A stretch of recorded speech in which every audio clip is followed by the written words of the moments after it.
guys, I'm Layla. Today we're in Etheria Restart, and if you watched one of my previous videos, I ended up pulling some summons, and I ended up getting Freya. She happens to be a brand new SSR that was added during beta, and I'm so excited about it because I really wanted her. And I want to thank Etheria Restart for sponsoring today's video. Guys, I'll have some download links below if you want to hop on into the final test of the beta now. Beta is going to be ending on the 19th, and then we're going to have the full launch in June.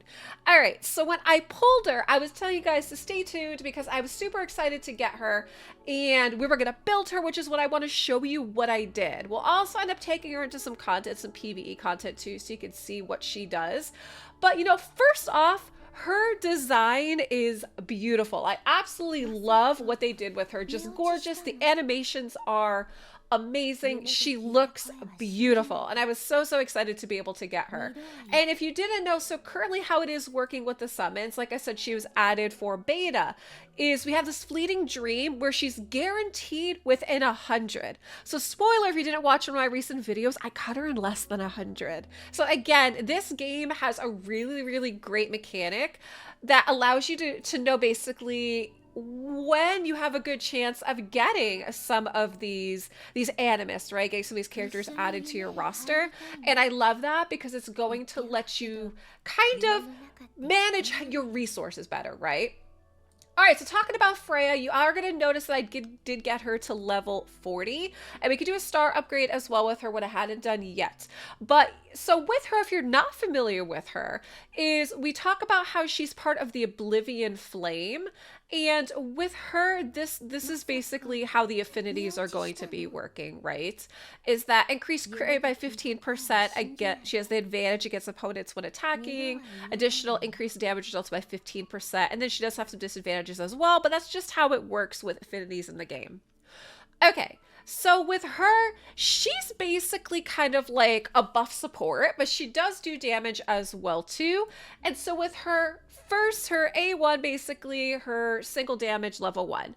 With Dream Weave, when inflicted with a debuff, she consumes a stack to purify it. She can stack up to 3 times. But then she also has Nightmare, which takes 12% more damage. When attacked, heals the attacker by 12% of the damage that they dealt to. So Dream Lure is going to be her A1 here. So it says, listen closely. The Whispers of Slumber call. Freya deals 2 hits of 110% damage to a single enemy. The first hit has a 40% chance to apply a 2-turn Dream Weave, which we talked about here at the debuff, to a random ally. Well, the second hit has a 20% chance to inflict a 2-turn Nightmare, here, onto the enemy target. So we're looking at a buff and a debuff. Now with the Dream Guide, it says each time an ally gains a buff, increases turn meter by 3%, and each time an enemy is inflicted with a debuff, reduces the turn meter by 3% and also ignores resistance. This effect can be triggered 3 times. It says the effect is doubled when Freya gains a buff or is inflicted by a debuff. Now, her next ability, her A2, is a buff, and it's called Dreambinder. And what it does is it's a defense up. It increases defense by 60%. And then with the Dreamweaver again, is when afflicted by a debuff, consumes a stack to purify, it stacks up to 3 times. So this is a increased defense up buff. So it says, feel it, the dreams of restful slumber. As Freya applies a defense up and Dreamweave, again, to all allies. It's going to be an AoE, not a single target, for 2 turns with a 35% chance to apply additional stack. And you see, like, we can actually increase the chances of applying the Dreamweave as well. With level 5 of buffing, this actual ability reduces the cooldown by a turn as well too. And her last ability is Dream of Chaos, which is an AoE. This one happens to be an AoE attack up buff. Increase attack by 40% with a Nightmare, which again, remember, is going to be a debuff on the enemies. So sleep now and drift into the depth, where all that you desire beckons. So Freya first applies a 2-turn attack up buff to allies, then deals 4 hits of 55% damage to all enemies, with each hit having a 25% chance to inflict a 2-turn Nightmare on them. And then again, increasing this ability here increases the damage multiplier, also increases the damage boost and healing effect of Nightmare as well too. So those are going to be her abilities. And now that you know her kit and you see, you know, how she is, it kind of lets you determine how you want to do modules. So with hers, I'll show you what I ended up doing is, with her again being like this buff support, I wanted to try to focus on like HP and defense when I could. So we do have the Bladed Mask Onslaught, which is additional HP. We do have the Wind Transitioner Swift Rush, which is AP that also HP by an additional 180. Plus, it also has effect resistance plus 1%. We do have the Instant Wrist Wheel, which is going to be, this actually ends up being like a unique ring item. So you can see it's defense HP. We do have speed on this with a defense bonus as well too. Granted, there's some crit rate, but with her, I really wasn't expecting her too much for the damage. I have other Animus in my team that I'm mostly using for damage. This, I was excited for like the speed and the defense bonus, defense and HP. And then for the Onslaught, I ended up grabbing additional HP. We have a high speed core. So this is accuracy. Again, making sure that we're able to land like debuffs and such, right? So in effect accuracy, we have a defense HP bonus as well too, effect resistance, and then there is some additional crit rate on this. And then we happen to have an HP bonus here as well too for the last module that I equipped on her, which is going to be the Valiant Core. Those are going to be the modules that I did with her. With her prowess, I was able, you know, as you see, we haven't really been able to do much with her yet, which is okay. But I did get her a shell. And I'm going to be doing another video on where to get these shells and kind of explain them, and so at least you guys have an idea what they are. But basically the easiest way to understand what they do, and I love this, this is what Etheria had basically said, is you could consider shells to be like additional weapons that you get to equip onto your Animus.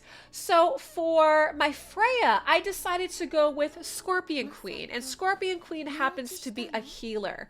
So my methodology for the reason why I chose the Scorpion Queen is she has this crystallization passive effect, which after the owner takes action, the Scorpion Queen heals the owner and the allied Animus with the lowest HP for 1200, and there's an 8% of own max HP. So she has this like AoE heal ability. And that's why I decided to put this on Freya, because again, we're looking at this buff support type Animus. And a lot of times with like buffs and supports, I do also try to focus on like HP, defense, and speed, because you want them to be able to live, to be able to support your damage dealers, right? And so I love the fact that the Scorpion Queen here is healing my Freya and then also basically healing everybody else. And you're going to see here with her too is that I was able to empower the Scorpion Queen, which is why we have the passive effect. And then, like I said, I will explain this more in depth in an upcoming video. So make sure you guys subscribe to the channel as well too for when I talk more about shells. But now that we had done this, let's take her to some content. I plan on upgrading her as well too. And again, this is probably more stuff that we'll talk about as I start upgrading some of my other Animus as well. So why don't we go into one of the bosses? So Dinah is new. We have not played in this yet. This will be a brand new challenge. You guys actually get to see this. This area here are basically bosses. So let's see. We do have, we got Freya, Leon, we have Sanya, Viper, and Gray. Perfect. So this is already the team that I'm going to want, with Freya being all the way on the left. So here we go. And she goes first. Her animations are beautiful. So look at that. She already had decreased some HP on them, plus buffed up as well too. And then you guys can actually see what like the buffs, enemy formation, like you can actually see all of this, like buffs and debuffs. So you guys click on the buff up top. But again, love the animations on it. And I'm so happy I ended up pulling Freya as early as I did. Like I said, I got super lucky and I ended up pulling her earlier than the guaranteed 100. So I think that that's great and very, very excited about it. I've enjoyed building her, and yeah, so like I said, we're going to end up star upgrading her as well too. Just a really great support champion. And I'm happy, you know, I was able to build some speed on her as well too. And so far, I'm happy with the shell that I chose to add with her. That way, you know, she's healing up my Freya a little bit. The Scorpion Queen's doing that on top of you know, doing some like off heal kind of things as well too, like healing the ones with the lowest HP in my team, which currently happens to be Gray. And we shouldn't have a problem here. We'll be able to clear this boss. But you guys see like her animations in game. You see her usefulness, her buffs. And I mean, we're not in any danger here with these guys. They're doing great.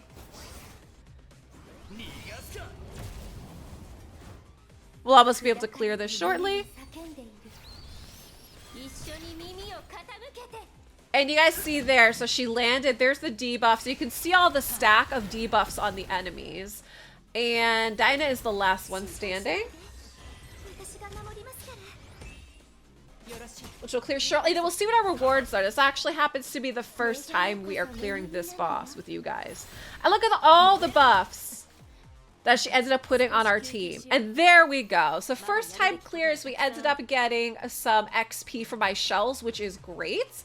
And then ends up getting a permanent summon available too. Summons are so much fun. I'll have more videos on that as well too. I find that my audience really loves seeing when we pull for summons. You know, it's just, I don't know, there's something about that dopamine effect on that, right? So guys, I would love to know if you ended up getting a Freya yourself as well too. And again, I want to thank Etheria Restart for sponsoring today's video. I'll have a download link below that you guys can hop on in and join beta, you know, get your feet wet, have some fun with it, see what you think, do some summons and see, you know, what you end up getting to. And if you did end up pulling Freya, drop me some comments down below on what you're finding as like best builds for her. Where are you liking taking her in the game so far? And yeah, I would love to know what you guys think. Please make sure you subscribe to the channel, like the video, and I'll bring you some more Etheria Restart content. Guys, thanks for watching.